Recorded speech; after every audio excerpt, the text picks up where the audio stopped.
Hey, I'm Haley. And I'm Jesse. And you're listening to Personality Hire, the podcast where if we don't get on a boat soon, I'm going to throw a fit. I really want to be on a boat.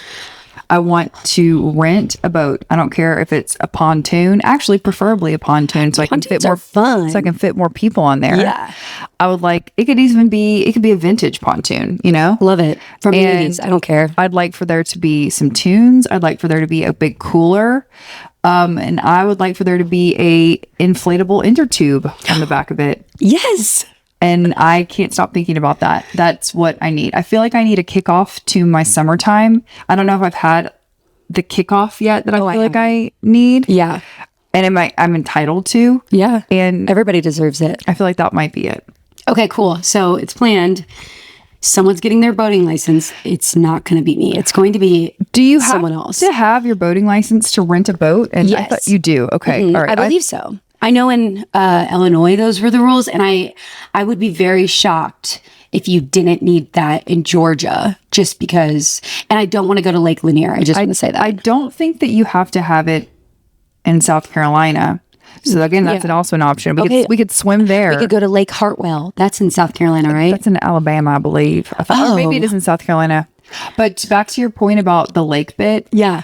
Lakes are for boating only for me personally. Yes. They are not for entering into the water with your swimsuit on. You don't enter into the lake. Well, I can go into the lake depending on which lake it is and where we're at in the lake. I will not. And it depends what lake it is. Do you know what I'm saying?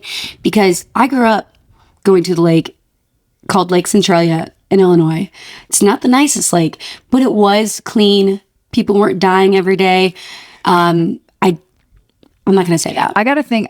But for me, it's just a blanket statement. Just for me, my rule is just to know. I'm just a no lake person. I will ride on a boat in a lake. Oh, I can't wait. I will get on a tube. I will get on some sort of a tube. Certainly not. And the person who's driving the boat, they'll know that. I'm a skilled tuber. I have a good core engagement, and I can also find my balance very well. If you're driving the boat and you knock me off, it's because you meant to. Yeah. And that is, you can take that for whatever. Take that to the bank. How about that? Well, usually that's what they try to do. No, you know, I'll tell you this. But I guess if you told the driver, you're like, hey, I will have your head if you knock me off this tube.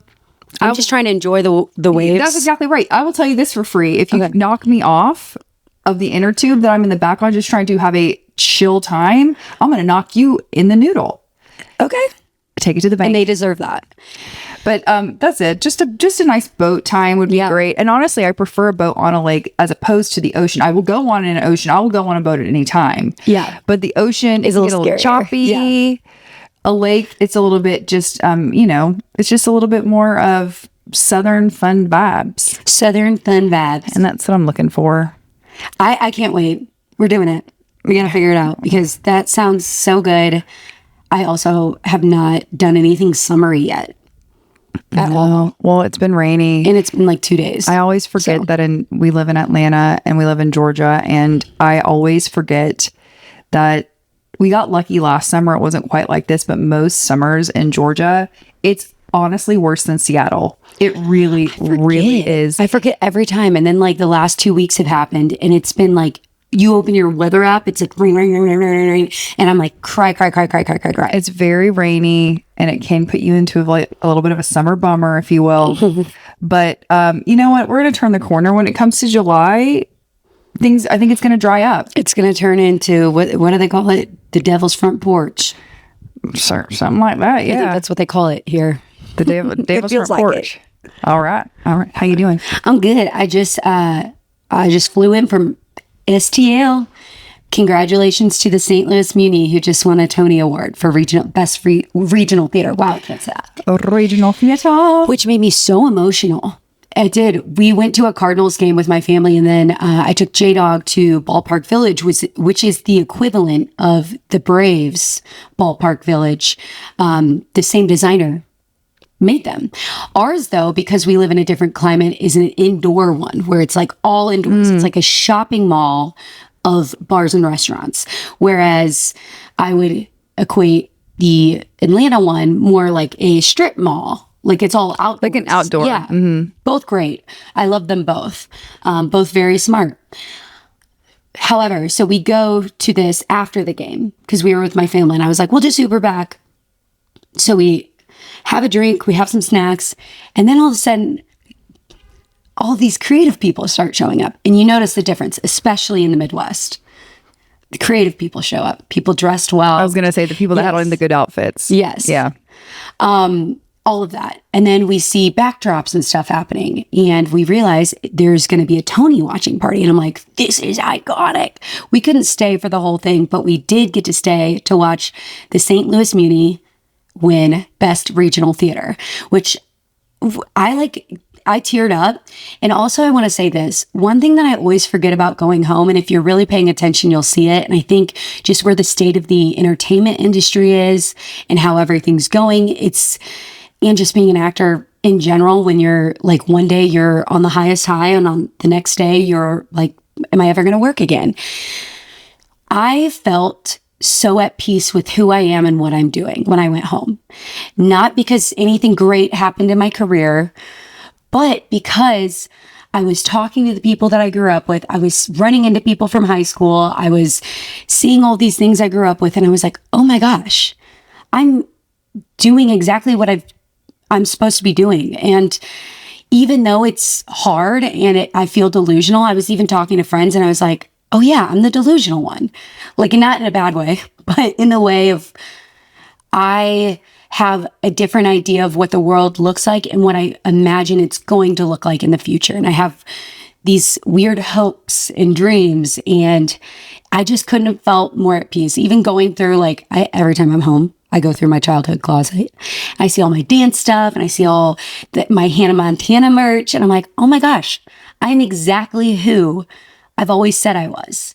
And I feel so thankful that I've been able to keep that sense of delusion and like magic, childhood magic. And it just made me so proud, even though, you know, the state of the industry is so tough. I felt more at peace than ever that I'm pursuing what I'm pursuing, especially being with my friends, and they're all either preparing to have babies or are on their second kid or whatever and married. We are just so different. And I hung out with my childhood best friends, and it was so much fun. And I love being around them. But being around them reminds me why I am who I am. Like, that's who I am in the group. I'm this one. Right. I was going to say, I think that what you're saying about feeling that way when you go back home is indicative of the fact that you always have felt supported in who you are, and that home is a safe space for you. And I know not everyone can say that or feel that way. It's the fact that you can feel that way about where you come from and the upbringing that you had and the people that you've had in your life since you decided that this was the path you wanted to take. I'm sure that feels really grounding. Oh, for sure. The fact that you can find your roots still at that same place is pretty remarkable. I don't think not a lot of people could probably say they feel that same way. Yeah, no, I feel really lucky. And also just running into people, them being like, oh, I saw you on this and you're doing this. We always knew you would do this. You've always said you were going to do this. That was just, it felt good, because sometimes I feel as if I want to quit. And by sometimes, I mean like every other day. And I think it just backs up. No, this is hard, but you're doing everything you wanted to do. And life is so short, and we only get one of them that I know of. And I'm glad that even though it's hard, I know for this short amount of time that I'm pushing towards the thing that I feel God has made my purpose. Yeah. And I just felt like nothing good happened to me in that way. No, but I think that is something good that happened to you. I think going home was good that happened to you. And I also think that you've been in a headspace where going home and having that sort of reconfirmation of who you are was probably needed for right now. I think you needed that. And I think that it's good that you got it. I'm happy that you got that. Sometimes I think you need to be reminded who you are in ways that are literal, very literal. No, that's what it was. It was this literal sense of like realization, like you're okay, you're doing what you're supposed to be doing. And I think I started thinking on I don't know what night it was. I guess Sunday night. I was like, oh yeah, this is what I'm supposed to be. And then Monday morning, I get emails and stuff that are regarding to my acting career, and it was all positive stuff. And I was like, okay, Like, it's just, I feel like it's God wink. That's all I'm saying. It's always easy to look at what's in front of you and think that you haven't come as far in your journey as you really actually have. And when you start at the very beginning, and when you actually start at the very beginning, whether it's looking at where you came from, literally your hometown, or the date that you said, I'm going to start this, whatever, you can really get a more accurate look at how much you actually have accomplished and how far you've actually come and how you have set out to do the things that you said you were going to do and you actually did them, which I think is, in my opinion, an even bigger indicator of success is when you look back at the beginning of a journey, or you say you're going to start something and then you actually do the thing that you set out to do, whether it means that you had the accolade behind it, or whether it means that you got the recognition for it, or that you got paid to do it, or whatever it is. That's not the important part. No. It's really that you did it, that you said you were going to do it, and then you did the thing. And so you really got that, again, very literal. The literal. I said I was going to do it. I told you, you've known me my entire life. I told you this is what I wanted to do.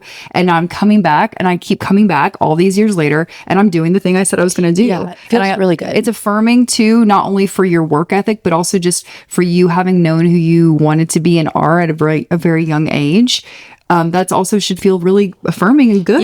Yeah. And I also think it's the aspect of knowing that it's just being true to myself, whether it's becoming an actor or being an actor or whatever. It's just knowing that I knew what I wanted, so I went after it. And that can change too.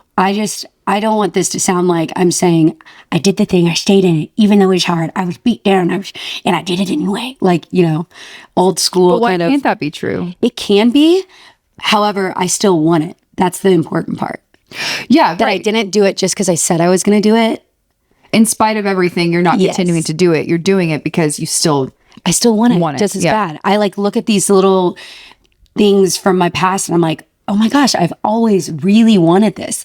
And I'm so thankful I didn't know how hard it was going to be, because I would have been too scared. I think going back to the Tonys quickly too. So Cola Scola, they won a Tony, and I have said this several times, but I went to go see O'Mary at the end of 2024, and I went by myself. I had the opportunity I got to New York by myself, had a little bit of a minute before a friend showed up, got my ticket, went to Lyceum, and it was the best performance. It was incredible. And I just want to, if you don't know about Cole and you don't know about their journey in writing O'Mary, and you don't know about who they are as a performer, they are just such a good indicator of what happens when you take your time and when you don't rush things and when you stay true. Kind of what you're not talking about with you. And you don't have to rush through everything in life. You don't have to rush through every goal. And I know we talk a lot about acting on this podcast and performing and things like that, but I want to also just say that everything that we talk about, I hope that people find the application in their personal lives outside of performance or whatever it is. It's so important, I think, for me to say that I just want everyone to feel empowered to be who they are and like stay true to who they are and look back on their own personal journey and feel accomplished in whatever that is. It doesn't have to be so literal to performing or whatever. But anyway, Cola Scola, just so fucking rad. They're the first, I'm going to get it wrong. Non-binary, but also something else. They've the first two titles. We could pop it up in the dump or on Instagram, whatever. But so cool. O'Mary is so incredible. If you ever have an opportunity to go see it, please go see it. Good God, go see it. It's so good. I've only heard the best things. I've heard no critiques, and I'm very excited. Incredible. There was so much about the Tonys that I found inspiring, but I also I knew a playwright who got to go, and they were nominated, and I met them maybe like 2 years ago, and in Atlanta, and we have mutual friends, and we were at a party and we were talking, and she was like, she was pretty down in the dumps because she was telling me about this play and might get picked up to go, and like no and yes and no. And during COVID, it played. They ran it in Washington, D.C. and I'm trying to think where else. I want to say Boston. I might be making that up. I know Washington, D.C. and then they canceled it because of COVID. So I was just out for a long time. And she was like, yeah, I just don't know if it's ever going to happen. And now, like, you know, Sadie Sink is leading in it, and she was nominated for a Tony. And I just saw her at Christmas talking about how she was going to go up to New York and she's moving to New York for a few months so she can run this play. And I was just like, it's just like your jaw drops and you're like, oh my gosh, these things happen. And it's so cool to watch that, and just to watch someone, again, stay true to themselves. It doesn't have to be about performing or acting. It's just about, and also pivoting. It didn't work out there. So now we're going to rework it. We're going to make sure this thing goes up no matter what, because I still believe in this thing.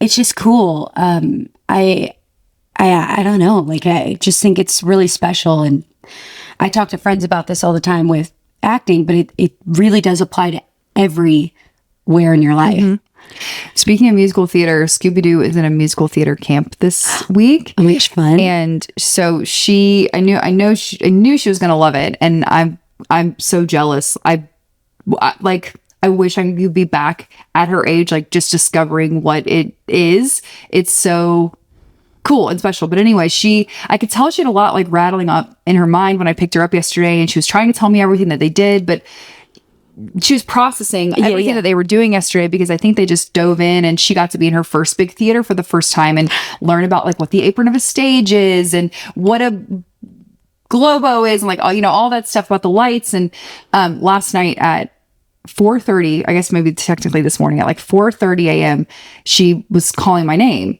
And so I go downstairs, and she sat up in bed, and she's like, I just remembered some stuff I have to tell you about musical theater camp. And I was like, okay. And so she starts telling me about all these improv exercises they were doing, and yes-anding that they were doing, and zip zap zop they were doing. Oh my gosh, I love that. And all this stuff. And I just saw her she was describing it so well. She's very good at describing things. She's describing it so well. And I could tell that she had just been processing it. And she was just telling me all about it and telling me the choreography that they learned and all this stuff. And then by the time she got done, it was like almost 5 a.m. And I was like, babe, you gotta go back to sleep. And she just goes, well, I want to get up right now. And I am really trying. I know other moms can relate to this. You want to give your kids opportunities to find out things that they love. You want to give kids opportunities to put them in situations to where they can decide for themselves, is this fun for me? Does it resonate with me? Does it align with my talents? And does it put me in a position or in a activity that like is just something that feels good for me? But you try to do that neutrally. I have tried to do that as neutrally as possible, just to give her as many opportunities so she can decide for herself. However, you know your kids so well that you also want to put them in positions and opportunities that you think align with their strengths, so that you can help them foster their confidence. And I just knew that this was going to be something that aligned with her. I just knew it. And so she didn't tell me she wanted to do musical theater. I just felt like I should have done it. And I'm just so grateful that I did, because part of me, I joke a lot about being a stage mom and me being like, oh, I just can't wait to be like, work it schmooshy from the side of the stage. And like, while that's true in theory, in terms of like, yes, I will always show up for her. And yes, I will always be the loudest cheering for her unless she asks me to stop. But I just want her to feel that excitement. It makes me so happy to have her excited about something like that. And to also just watch your kids' wheels turn in that way. It only happens at a certain age. She's 5 now. So her ability to process is different, and it's more in depth, and it's broader, and she's using her own personal experience to explore the world around her now. And it's just so cool. So anyway, I'm just so thrilled. Like, I cannot wait to see if she wants to continue with this after this whole week, and if she's interested in exploring more about it. But it's just cool. It's just really cool to watch. So awesome. And I think it's, right up. It aligns with her personality so much. And I was just telling, I saw my best friend Brittany while I was home, and her daughter is a year and a half, and she was singing Annie. And I was like, oh my gosh. And I was like, does she like Hard Knock Life yet? And she's like, oh, we're getting into that one.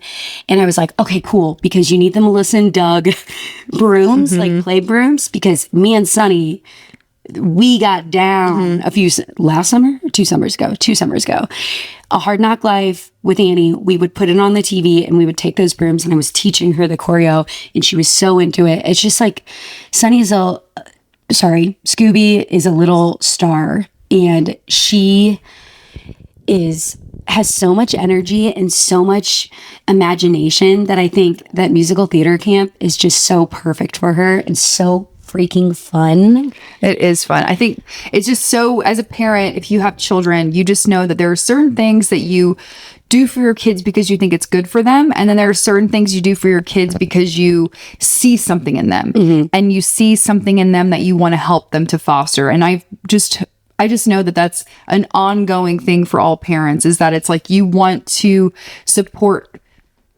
ambitions, you want to support strengths, but you also have to balance that with, well, it would also be good for you to get outside a little bit. So like, let's get you in something that gets you outside. So it's just an interesting time. I think that where I'm at right now, and where the other people around me that are parents right now, it's just a really fun, interesting time to where you start to see true strengths emerge. Not just where you are a toddler and you could kick a ball really far and, oh my gosh, get that kid in soccer. Like now it's like, okay, did you get that kid in soccer? How are they performing? Like you start to see things start to emerge, and it's just such a fun, this summer just feels pivotal in a way, for this age group. I'm going to say like 5, 6, 7, 8. It just feels like every summer now, oh my God, I'm going to cry. I feel like every summer from here on out, it's just going to be like, oh God, like, I don't want it to end, you know? Yeah. And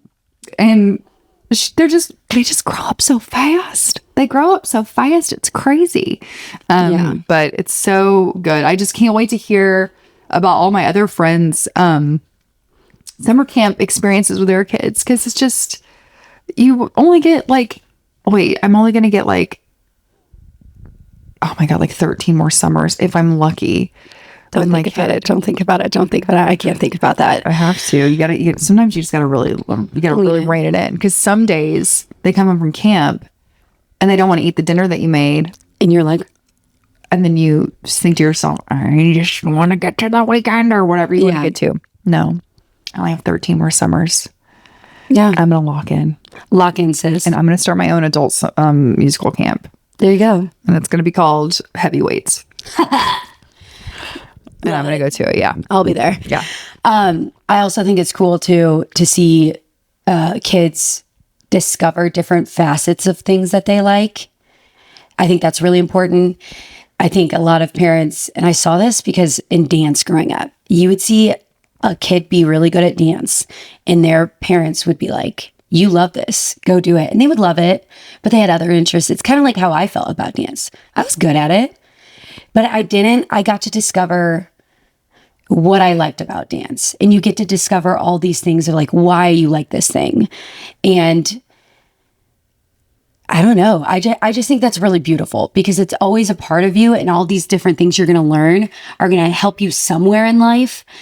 And I think I don't know. I just think it's really important and really special. And one commonality between you and I, and between a lot of people too, is that the arts truly, and I'm not just talking about drama or dance or whatever. I'm talking about any facet of a fine art, a performing art, any creative endeavor, pursuit. Every kid, in my opinion, deserves the opportunity to explore that for themselves. Mm-hmm. It's so important to let them understand that there's an outlet outside of an academic world that is just as meaningful and fulfills them and gives them purpose.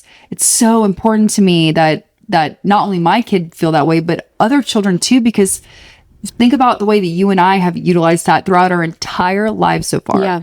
Everything that we've done that's a creative pursuit from a very young age has helped not only inform what we want to do, but also our confidence. It's informed our ability to look at the world through a not so rigid lens. Yeah. I feel that way for myself. I don't know if you do, but absolutely. I just think that it's just very, it's important. I think it's important now more than ever to foster that sense that art is just as important as a standard academic. Yeah. Just as important. And I think that's it's changing a little bit. I think it takes a parent to also recognize that. I know that we've talked about before how our parents did recognize that to an extent.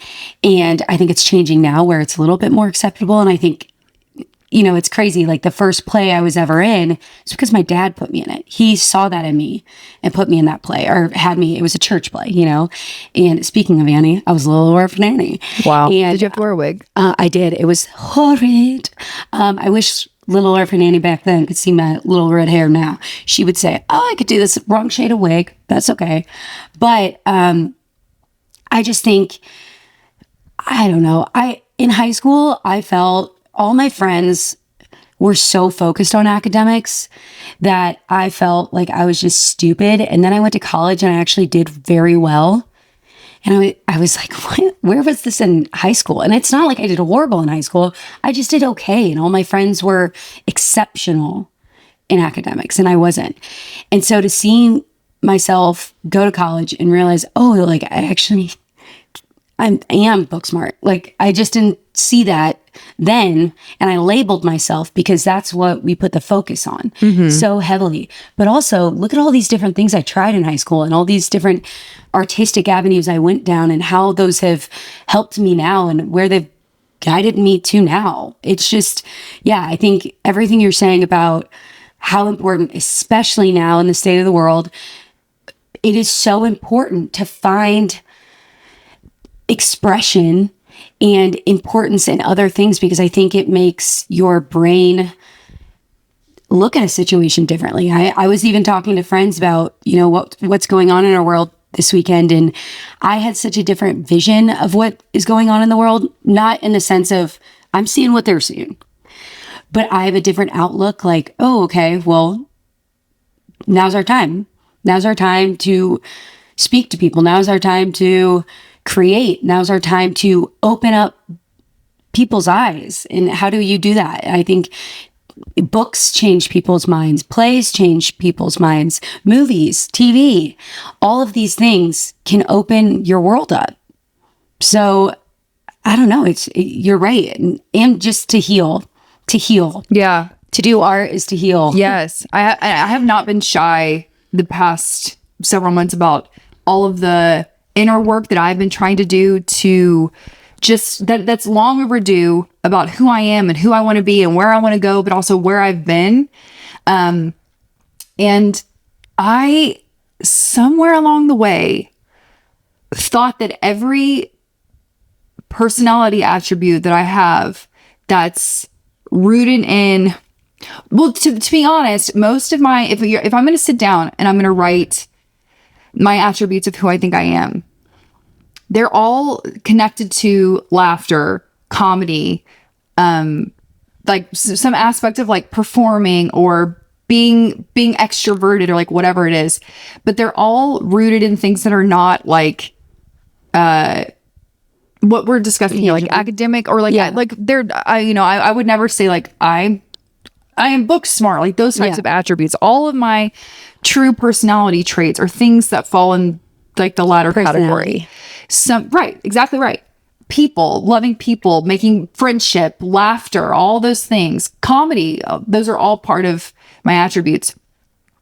But somewhere along the way, not saying that anyone did this to me, but like from a young age on, somewhere along the way, I started to discount those. It was the world. Those things, and discount that they weren't meaningful and that they would never serve me in a way that was going to get me by in the world. So they went away. Not that they didn't go away, but they just went to a place that I didn't access them. They got pushed down. Access them as readily anymore because I didn't think that that was a meaningful part of who I was. And I'm just now having this itch where I'm like, where did those things go? And they've just started like when I was like, oh, now I want to pursue stand-up comedy. I want to pursue things like that. They're coming back. But I don't ever want, to be frank, my kid to have to wait till they're my age to dig back up the meaningful traits of her personality that somewhere along the way she was made to feel that they were dismissive or that they were not meaningful. Like, I'll be damned. actually. Like I don't want that to happen to her. And while I also know that she's probably going to be sitting in a therapist's chair, it's inevitable, talking about me one day to someone about the ways that I like unintentionally effed her up, because let's be honest, that's the great cycle of parenthood. And I'm here for it. I'm here for it. I mean, we all are doing the best we can, but I'll be damned if I let, while she's under my roof for 13 more summers, her feel like those most important parts of herself aren't enough to like continue her to, for her to continue to get by in the world the way that she wants to navigate the world. Do you know what I mean by that? I totally do. I mean, when you're saying all this, I'm thinking of, again, what we started out in the podcast talking about, like me going home and realizing all these things. And what you're saying about your creative juices being stifled and being pushed down because of what society says is success, or what society says is the way to success. And I think that when I look back, sure, my parents did say at times, like, you got to get your grades up, or you got to focus, you got to do this, you got to do that. And, you know, my dad made me go to college, which I'm glad he did. But, you know, there was never a time where I felt like who I wasn't who I was supposed to be. But I also think that goes back to my faith and what my dad has taught me and what my brother has taught me about faith, and knowing and finding the right people along the road, you know, to remind me that I am who I am because that's who I'm supposed to be. And not that that can't change, but I don't doubt for one second in my mind that Scooby will feel supported in whoever she decides to be, even if she doesn't try to pursue the arts. If she wants to be a scientist, and there's art to science as well. Yes. But if that is to change, or whoever she wants to be, knowing who her parents are, I know she's going to feel supported. I think for a lot of people, if they are like me, or if you've, I'm sure everyone has experienced this at some point in time, but if someone tells you that your passion or whatever you decide to pursue is maybe not a good idea, maybe they don't say it in a mean way. Yeah. Maybe they say it in a way that's loving, but makes you second guess yourself. I think a lot of the time that comes from fear that you won't be able to provide for yourself, or that you'll get hurt, or that you won't be successful in a traditional way. You won't be able to make a living.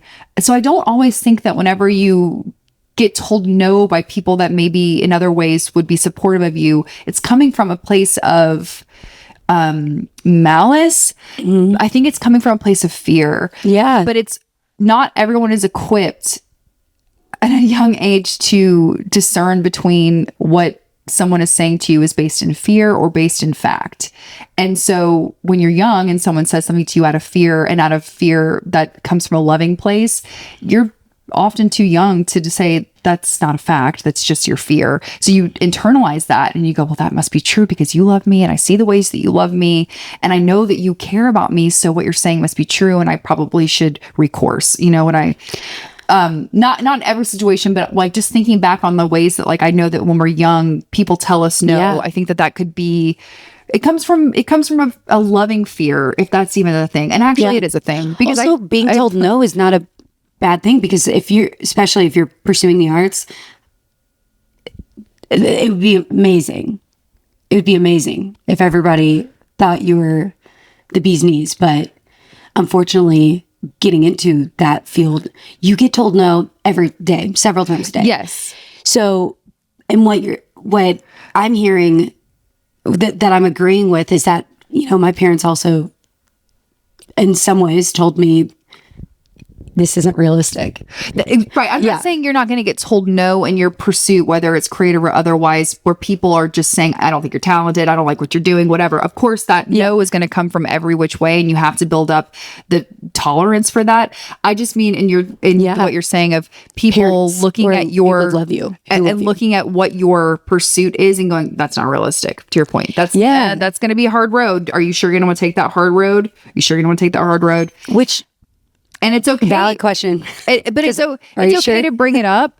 But I would like also support in, like, if this is what's in your heart, If it's planted down deep in your soul, you feel it in your gut. Yes. Then you got to do it. Yes. And that's, I mean, again, going home, that was the reminder that I had, like, oh, this has always been right here. And I'm so thankful that I stayed the course, even with people telling me no. And the worst is like when they're like, you are so talented, you are so funny, but also no. Like that's actually worse than you're not talented, because you hear it over and over and over. And you're like, well, if I'm supposed to be doing this, then why am I not doing this? But with everything you're saying, I think the fact that you're aware of it right now says enough, because I don't think my parents had that even thought of. But it did take me this long to get, and also I'm not calling out my parents specifically. I'm just saying like other, adults in my life or in other friends' lives, whatever. I think that it has taken me this long though to recognize that the fear-based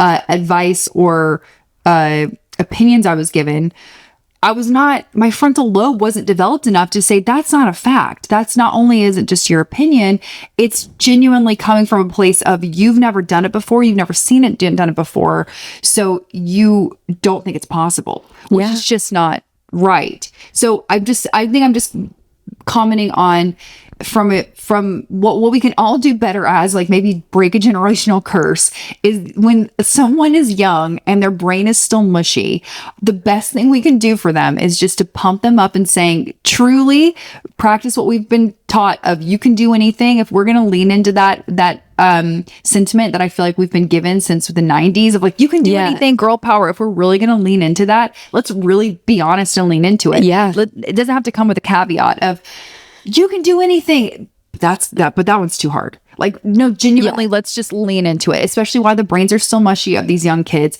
and then let them figure out if the road is too hard for them or not, so then they don't have to kind of be on this journey later on going, was that true? Or was that a story somebody told me, I love that. I love everything you just said. And I think you're right. We have to be so conscious of it. And also, you only know what you know. So for anyone who's listening, Groot, I also know that everybody's raised differently in different times of the world. So you only know what you know. It's crazy that my dad even supported me at all, because all of his family was like, you got to be a doctor, you got to be a lawyer, you got to be this, you got to be that. And for him to say, yeah, go put on this horrible red wig and be the worst actor on that stage right now. That's another thing. Let people be bad at things. Let kids be bad at things. And if you're watching TV, then you don't have to be talented to make it in this biz. So just do it. Just do it. And that's a frustrating part, also a freeing part. Because when I get, in my head about, especially when I'm shooting in a self-tape and I'm watching it back and I'm like, I try to only do a tape twice now, like an audition twice. One, to get the first one on its feet. And if it's a shorter one, then I'm going to try to send in 2 takes. But the second one, to live in that and just make it as, this is where my instincts are leading me. I'm not thinking too much. I've blocked it out beforehand without having to worry about what I'm doing as an actor and figuring that out. And when I start to get in my head about things, I just always remind myself, girl, you've watched TV. I've seen what I needed to see, and I know not everybody's twerking and burking it. So it's okay. It's okay not to be perfect. It's okay not to feel like you're the best, but you being unique in the art world is enough. Also beyond enough. And in any world, I wish that we would also say, if we're going to lean into we can do anything for our kids and really like, let's make a pact of our generation. Like, let's make a pact. We're going to lean into that. Let's also make a pact that as adults, we're going to start trying new things. We're going to continue to do things that make us happy, but let's also keep doing things and be novices and beginners at things that maybe we've always wanted to try. Like, I just think that, and dive in, like, actually do it. Don't say, I'm going to do it. I'm tired of pretending that I've done everything that I've wanted to do in my whole life and tried everything new at my age right now. The fuck, I haven't even started doing half the things that I've wanted to do. I've done a lot of really great things in my life, but I'm not done trying new things and starting over. I don't want to subscribe to that anymore. That starting over is scary or bad, or that being a beginner at something means that you're never going to be excellent at it, or that you're never going to have the success in it. I'm tired of that. I also had this thought the other day where I go to I've talked about it all the time, but I go to a very popular Pilates, Legree, whatever studio in Atlanta. I've almost taken 100 consecutive classes there in less than a year. I go all the time. I love it. I'm addicted to it now. I fucking suck at it. I absolutely suck at it. And it just is a small example of anything. I don't do it because I'm good at it. I didn't start because I wanted to be good at it. I just go because it feels like that's where I should be. I go because it feels right to me to do it. Exercise is a lot like starting anything else in your life, any other activity or hobby. You don't start it because you think you're going to be the best at it. You start it because you just want to give it a shot and see where it leads. You don't start it going, I'm going to be great at this shit, and let's see if I blow up doing this. No. Yeah. Like, I'm tired of pretending like I'm not going to fail a million more times at things. I'm going to fail so many more times. I can't wait. Because the more that I fail, the more shit that I've tried to do. And I've failed at a lot of shit. I've had a failed t-shirt line. I've had a failed, it was successful, but a failed PR company. I've failed at so many things. And it's been amazing. Everything that I failed at has been the best, most fun thing. Also reframing that too, because when you're talking about those things that you said were fails to you, it just seemed like things that just ended. Your t-shirt line was sick. I actually thought about that today because I was like, I have this Harley shirt and I have a Harley shirt that I got from Jesse's t-shirt line that I love. And I was like, where is it? It's the perfect amount of thickness. It's everything. And I remember how cute that site was. I remember everything about it. It was cute. And I loved it. And it just, you didn't want to do it anymore. I just wanted to try to see what it was like. I just wanted to see what it was like. And so I designed some t-shirts, and it was, and like, it was sick. I just have failed. I had a failed magazine. I have failed at so many things. I have failed and failed again. And I cannot wait to continue to fail, because it means that I've just tried so many things and I have a lot of fun. There is fun in failure. There's a lot of fun in failure. And I just hope that we all can agree on that. Yeah. It's fun to fail. It's really like, it means that we're not afraid. It means that we're trying. And I'm also I'm also tired of people thinking that it's cringe to try, or that it's chuggy to care, or that it's like, I don't care. I genuinely don't care anymore. I genuinely don't. And if you think that what I'm doing, not you, the proverbial you, but if you think that what I'm doing is that I care too much, or it's weird, or it's cringy, or I'm chuggy, I don't give a fuck what you think about me. I'm having a blast. I am happy. I'm really, really happy.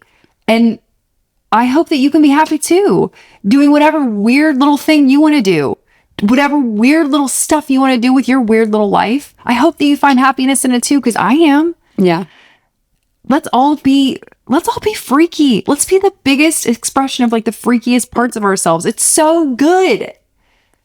I also hope that when you see people be freaky, even if you don't feel the confidence yet to be freaky, that you support their freaky. Right. Because that's huge. And when you start to feel the judgment, because we all do, we all start to be like, what are they doing? Who do they think they are?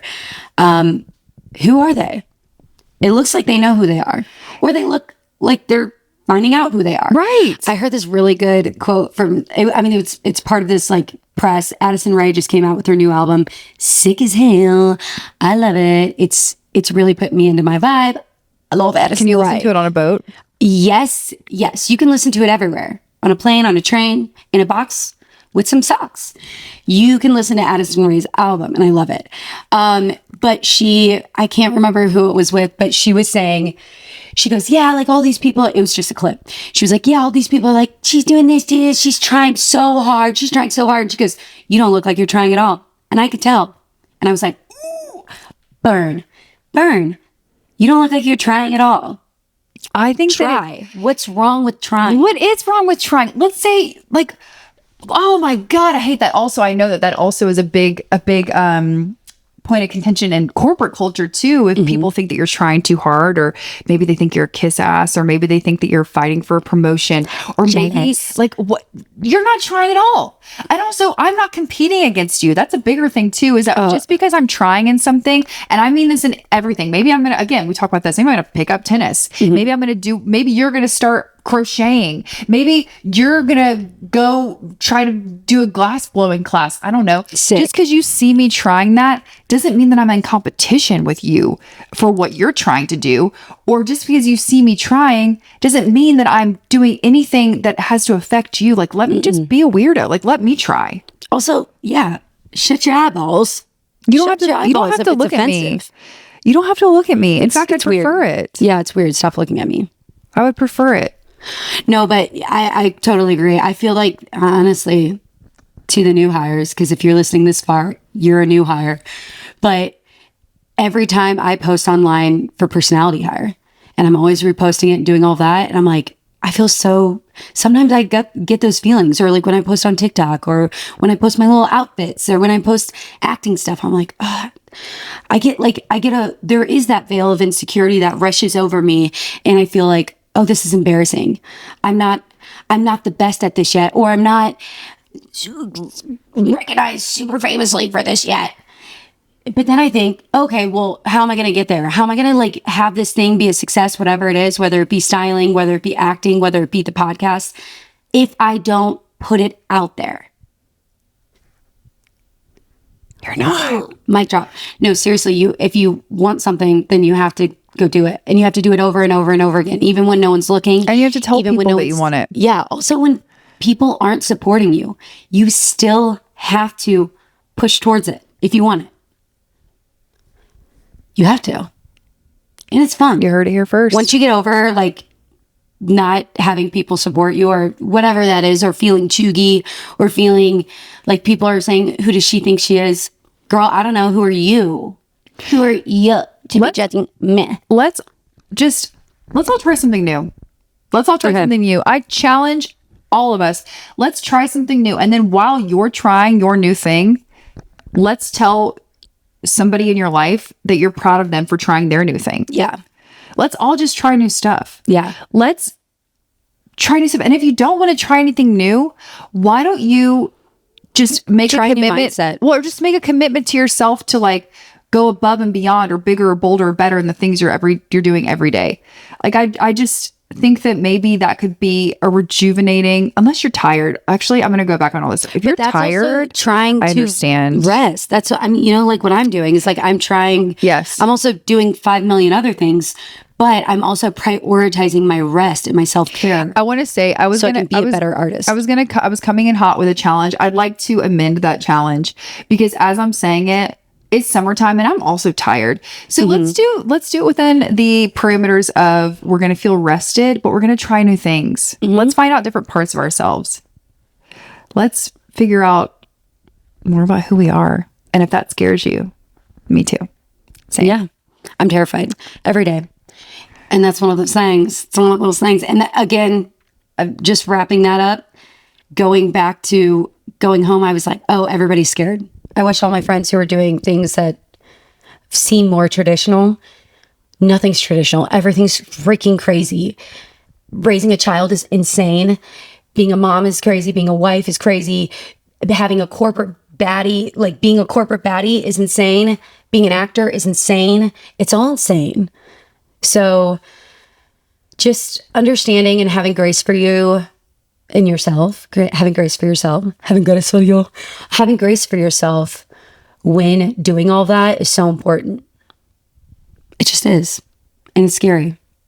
And with that, please rate, review, subscribe. Please share this episode with a friend. Please don't come at me for how heated I got and how many times I told you. You were fine. You were how many times I told you to be the best you can be. And please leave us a little review on Apple and Spotify. Yes. And don't forget to check us out on YouTube. And we will see you next Thursday. Janine, take us home, sis.